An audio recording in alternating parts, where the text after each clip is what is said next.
2020, ein Jahr, welches vieles veränderte. Geprägt durch die Covid-19-Pandemie, die Buschbrände in Australien, Terroranschläge in Hanau, Nizza oder Wien. Durch George Floyd, der durch einen Polizisten getötet wurde. I can't breathe. Durch Donald Trump, welcher Corona runterspielte und trotz hoher Zahlen in den USA keine Maske tragen wollte. Auch in Bezug auf die Klimakrise gibt es keine guten Neuigkeiten. 2020 das zweitwärmste Jahr seit Beginn der Aufzeichnung. In ihrem Essay zum Kosmopolitismus schreibt die Nobelpreisträgerin Martha Nussbaum, die zugleich eine der einflussreichsten Philosophinnen der Gegenwart ist, Folgendes: Die Tatsache, dass wir mit Hilfe von Sprache und Vernunft interagieren können und dass wir in einem tiefgreifenden Sinne wechselseitig voneinander abhängige und interaktive Wesen sind, bedeutet, dass wir in moralischer Hinsicht Mitbürger sind.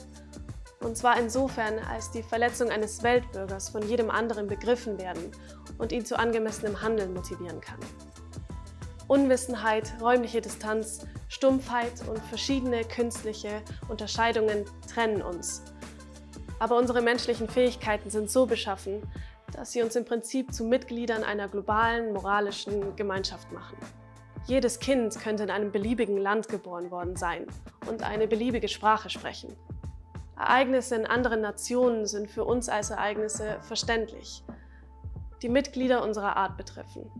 Unser moralisches Interesse, unsere Begeisterung und unser Mitgefühl werden häufig, wenn auch unregelmäßig, durch Ereignisse in anderen Weltregionen geweckt. Jedes Kind, das geboren wird, ist daher, wie Kant sagt, nicht nur ein kleines Weltwesen, sondern auch ein kleiner Weltbürger. Doch wo stehen wir, Weltbürger von heute, Mitglieder einer globalen moralischen Gemeinschaft auf dieser Welt? Durch die Globalisierung verändert sich unsere Welt immer schneller.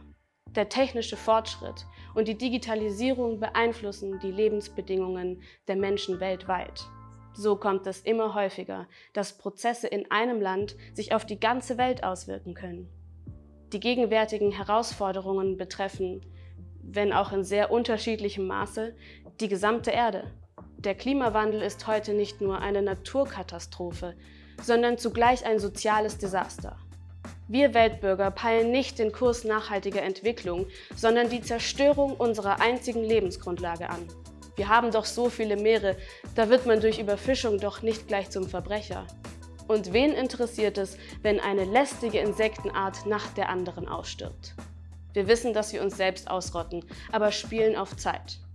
Als Industrienation verursacht Deutschland pro Kopf gerechnet mehr als das Doppelte an klimaschädlichen Treibhausgasen als der weltweite Durchschnitt. Die Bundesregierung will deshalb den CO2-Ausstoß bis 2030 halbieren. Aber wieso so lange warten?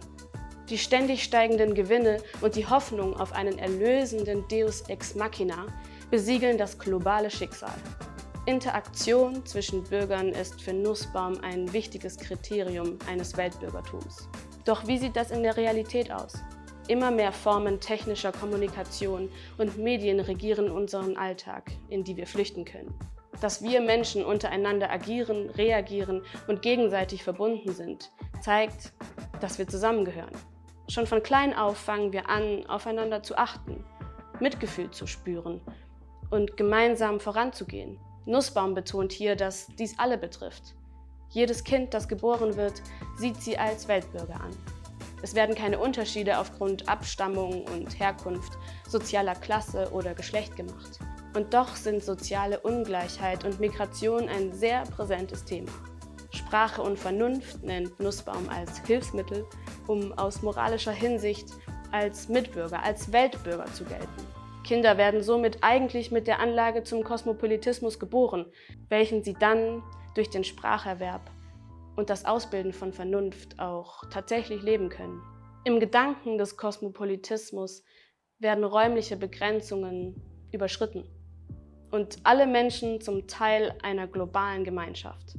Klar ist, wer die Zukunft in eine andere Richtung bewegen möchte, muss sich selbst bewegen und andere zum Handeln motivieren.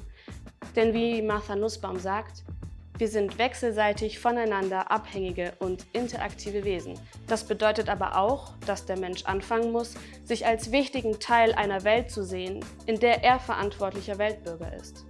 Nur eine kosmopolitisch angelegte Umwelt- und Ressourcenpolitik wird die Existenz der Menschen sichern und sollte endlich über den eigenen Wohlstand gestellt werden.